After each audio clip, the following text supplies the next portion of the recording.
Hey guys, welcome to Impact. As promised, we have been discussing essay questions. So here we are going to discuss another essay question of UPSC Mains 22. Poets are unacknowledged legislators of the world. So at the outset, the topic looks a bit difficult. You might not get immediately a lot of content to write more than 1,000-word essay.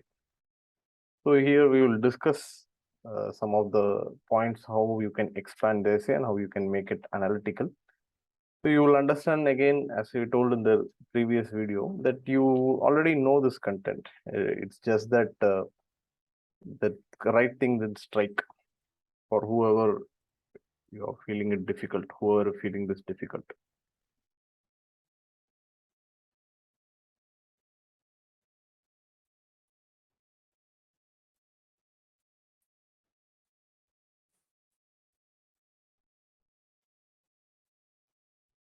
So this is a topic. Poets are unacknowledged legislators of the world. So as we are going to start, first let us look at what do they mean by the essay. Then we look at some of the points how we can expand the essay. Now, poets, we know what poets are. We know what unacknowledged means. Unacknowledged means people who are not being given the proper recognition, or we don't know that this is the person who's responsible for this. Legislators. So legislators are people who are ultimately making the law of the country. And we all people generally abide by the laws. And if you're not abiding by the law, you will generally be given some form of punishment. Now, how can poets be unacknowledged legislators of the world, or how can poets be legislators at all? So they are sitting in some corner, let us say under a tree, or looking at some beautiful thing. They are writing, and people are reading it. How can how can that poet become a legislator of a world? They are not even mentioning a community or a society, but the entire globe. We will discuss again a few examples later here in the discussion points. If you can understand that let us say you take up any change or a social change or something that is very significant that has to be communicated to the people. Now, whenever it is communicated in the form of art, you will find that it easily reaches people. It catches people's imagination. The word spreads among the people. And this will get a reach that, let's say, a normal a speech or a non-fiction book or a blunt writing might not get, or a debate might not get that easily. For example, let us take Mr. Subramania Bharati's poems on Pudumai Pen, or one of the collections of his book is Pudumai Pen. So he wrote a lot of poems on empowering women, with which he was able to catch the imagination of the masses, and that created a lot of impact in the society. So here, a poet, through his words, that is, it is a form of art, or through his words, he is able to say something creative, say something in a beautiful way, say something in a way that people can easily grasp it, is able to influence the minds of people. Thereby, two things can happen. One, whether it is legislated or not, by future by the government or by some other community or whatever, it can become a law into itself. That is, people may start following it. They may start following it slowly, or a community may start following it, or society or one part of the society may start following it without any legal action from the government. On the other hand, let us take, we will see an example of a poem on a child labor written by one of the poets in England. So that created a lot of awareness on child labor, that the England government came out with a legislation which banned or controlled and regulated child labor to a very large extent, which was not done before. So this is how poets are influencing, or influencing the masses, thereby creating awareness and hence influencing government to impose laws, or in many other cases, it becomes a law unto itself. Now, we let us to start or to make it even more clear, we can even take another example. Let us say, look at our Vedas. What are the Vedas? Vedas are nothing but poems. Ultimately, you take the book, classifying, looking at it. It is a poem. Now, this group of books or group of epic or group of poems has had a very significant part in the lives of people for more than 3,000 years, 3,500 years. So this is one of the best example of how poets are unacknowledged legislators of the world. It is not anywhere written that or by government that you should follow this. We'll see some more religious text also. So they don't have the force of law, but yet you will find hundreds and thousands and lakhs of people who are following that as if it is a law. So this is the influence of, or this is what it means, the topic means. Poets are unacknowledged legislators of the world. So let us, or one of the best ways to start this essay would be, if at all to take one or two verses from such poetry that you know. It can be Vedas, it can be the Gita, it can be your Guru Granth Sahib, or any other thing, Tirukural. You write it at the introduction and say, this has had a lasting impact on the people from since those ancient times till today. Hence, we can call that poets are unacknowledged legislators of the world, or look at the impact that poems have on the people of the world, on the people.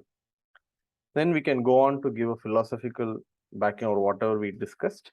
Then we can move on to the discussion points.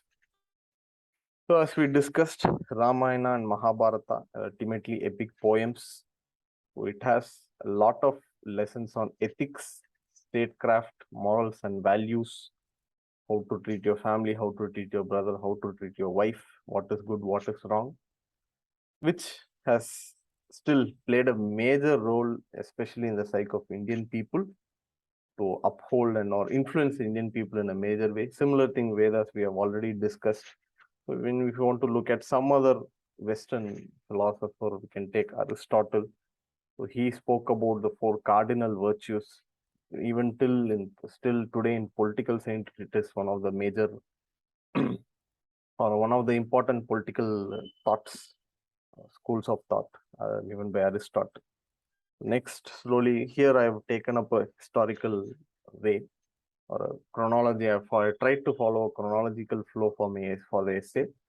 So I've started from Ramayana Mahabharata, and slowly Vaishnavite and Shaivite movement came up. Ultimately, they also were, which were again part of the larger Bhakti movement. They also gave their books or wrote a lot of poems through which they reached the common masses and then influenced them to act in a certain way or behave in a certain way, to provide clarity for them, to fight against caste, to unify them, and all that things. So later we can again, Bhakti movement took some other different forms. For Kabir, Mr. Kabir, he is famous for his dohas, which played a very huge role on Hindu-Muslim unity, you can recall. Some of his verses are again given in the Guru Granth Sahib, which is again some poetry, which is considered a sacred book till date of 6. So here again, as we are repeating, it is just nowhere written, you go follow this religion, follow this book. People yet follow it. In The Cry of Children by Miss Elizabeth Barrett Browning, this poem evoked or created a lot of awareness and touched a lot of souls on the child labor. This led to a lot of legislations on child labor. So Bharatiyar, we have already discussed his impact on women empowerment. Now, again, so we have discussed a lot of positive things. And does it only have a positive effect? Doesn't have any other negative effect at all? No, there you can find few examples. One of the examples is so Iqbal's ideas on Pakistan, which has led to the partition of the country. Next, one of the most recent examples is Maya Angelou. She is an American poet. Her works on racism was much appreciated. It has created a lot of awareness, and it has mitigated to a certain extent how people deal with racism there. So these are some of the points. I'm sure any UPSC aspirant who is sincerely preparing would definitely know all these areas. Maybe you don't know about the cry of children or Mary Angelou, but you definitely know about Bhagavad Gita. You'll know about Vedas. You'll know about Mr. Rabindranath Tagore. Rabindranath Tagore is very famous for his, even till today, for his cultural syncretism. He said that world is a very small village. Ultimately, we are all part of one. So today, in a globalized world, we are discussing all that. So this is how we can go on and expand the essay. If you want to make it analytical, you can tell it is not always a positive factor. It is also sometimes a negative factor also. People from Tamil Nadu, you can definitely talk about Tirukural for such a long time back, but still it influences people's lives today. How you should act, what is the way you should act, what is good, what is bad. It's a very big document or a literature on what is right and what is wrong. And you can also go on and take this topic in a larger sense, and you can also talk about the impact of sometimes on art. You just don't have to stick with merely poets. Why not talk about today films has a major impact, one of the mass media, it has a major impact on people's minds. So you can go on and touch on all that. You can also analyze whether they are ultimately only unrecognized, or in some cases they are recognized also. For example, with people who are reading Tirukural or Bhagavad Gita, I am following it from this particular work. It was given for this particular author. So you can go on, make your essay a little analytical and conclude your essays. So hope you got a lot of discussion points on how to expand this essay. So that's all for this video, guys. Thank you.